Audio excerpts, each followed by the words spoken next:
Okay, let's bring in the nation's premier virologist, also the head of the coronavirus task force, Dr. Fauci. Thank you for joining us, Dr. Fauci. You are all over the place, and we're honored to have you here. We've got 44 million people across the country watching. The wet markets, sir, the Chinese wet markets, I've heard you say they should be shut down. How do we make that happen? I think the way to have that happen is to put international global pressure on them.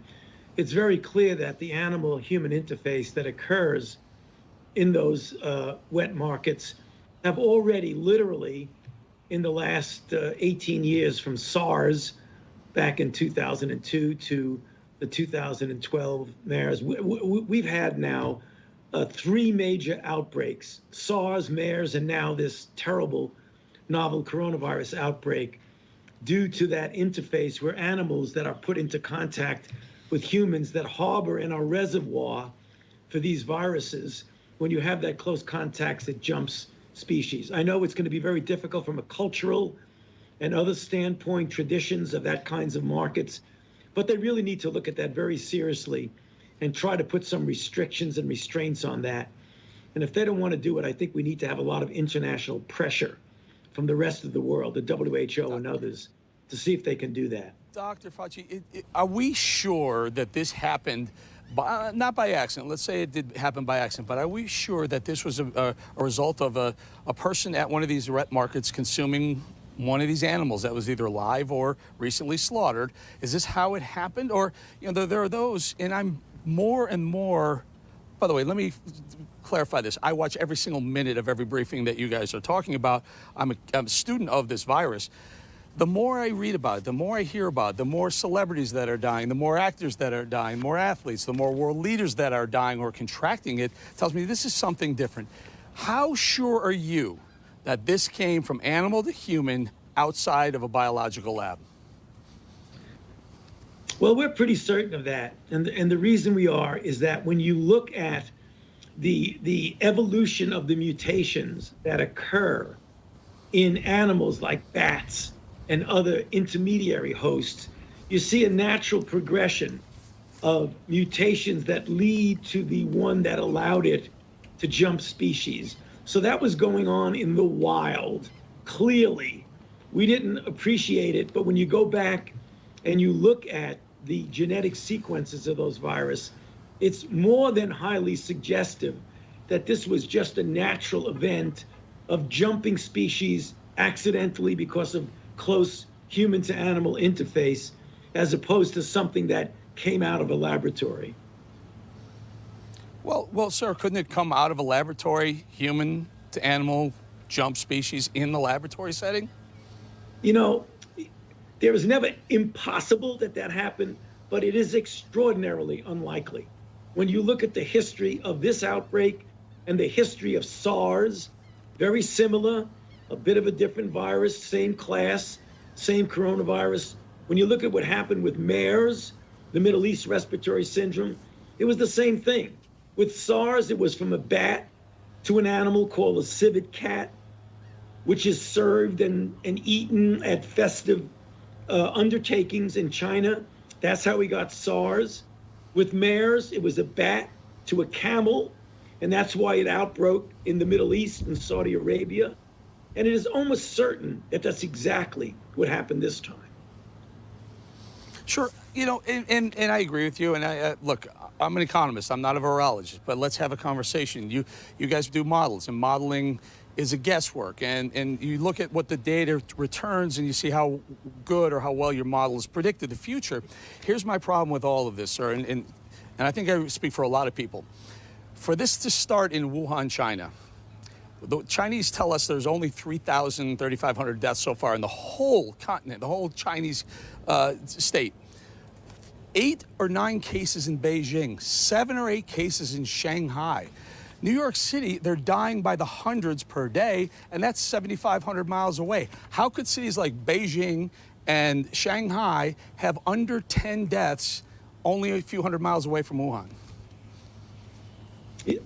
It's a good question. We have always had a difficulty with really feeling very confident in the data that comes from China. I mean, we generally assume with some cautious holding back and skepticism that the data are completely accurate, but it's very clear they had a major outbreak. Right now, we had our team that was sponsored by the WHO and included people from the CDC and the NIH and other international agencies that went there and saw what was going on in China. The exact number of deaths, that's not something I feel completely confident in, but very clearly it's different there now. They have very well controlled their outbreak.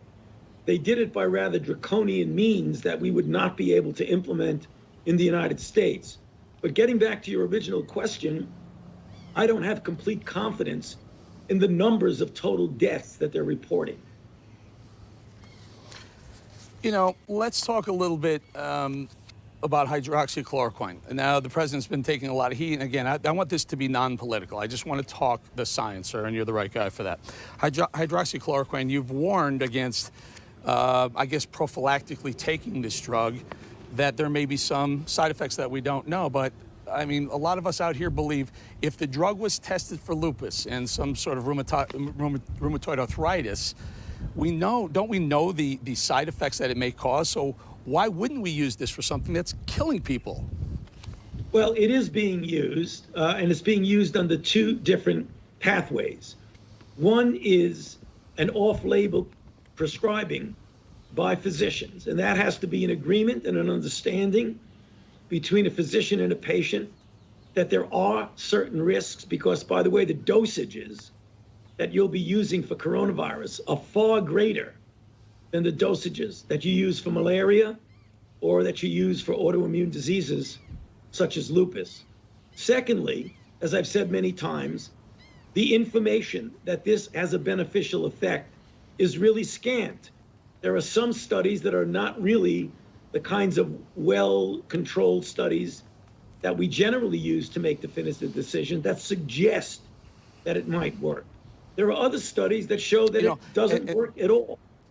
So given the fact that we have no Sorry, other... I don't mean to cut you off, but I want to ask you this. I look at the scientists, I look at the doctors, and I have to ask you this question. You can refuse to answer this, but sir, you have a wife and 3 daughters. If one of them were gravely ill with COVID-19, would you recommend them trying hydroxychloroquine?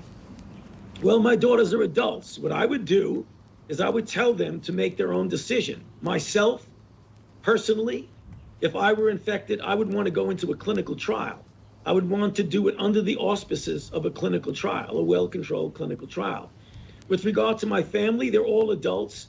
They would make their own decision based on a discussion between them and their physician and a weighing of the risk-benefit. I think everybody has a different viewpoint, and you've got to respect the individual viewpoints of people. That's the reason why I do not criticize people who, together with their physician, make a decision that they may want to try something.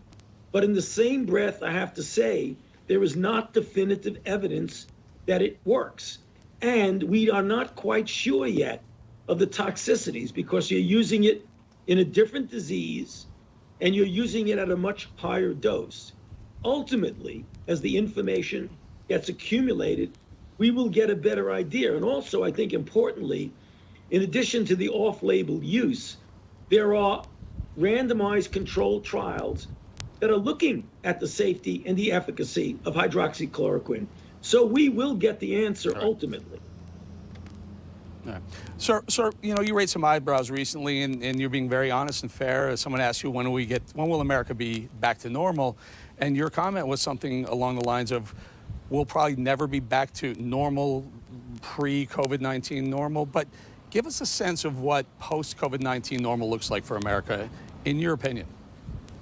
Well, I didn't want my words to be taken out of context. When I said we'll never really get back to normal, I didn't mean that all of a sudden we're going to be abnormal forever. I meant that our sensitivity to the need to be prepared for these kinds of unexpected, catastrophic global outbreaks, we will now have that imprinted on us forever. And I think care that people take in addressing how one responds to emerging infectious diseases is different. That's what I mean when I said we'll never get back to the same.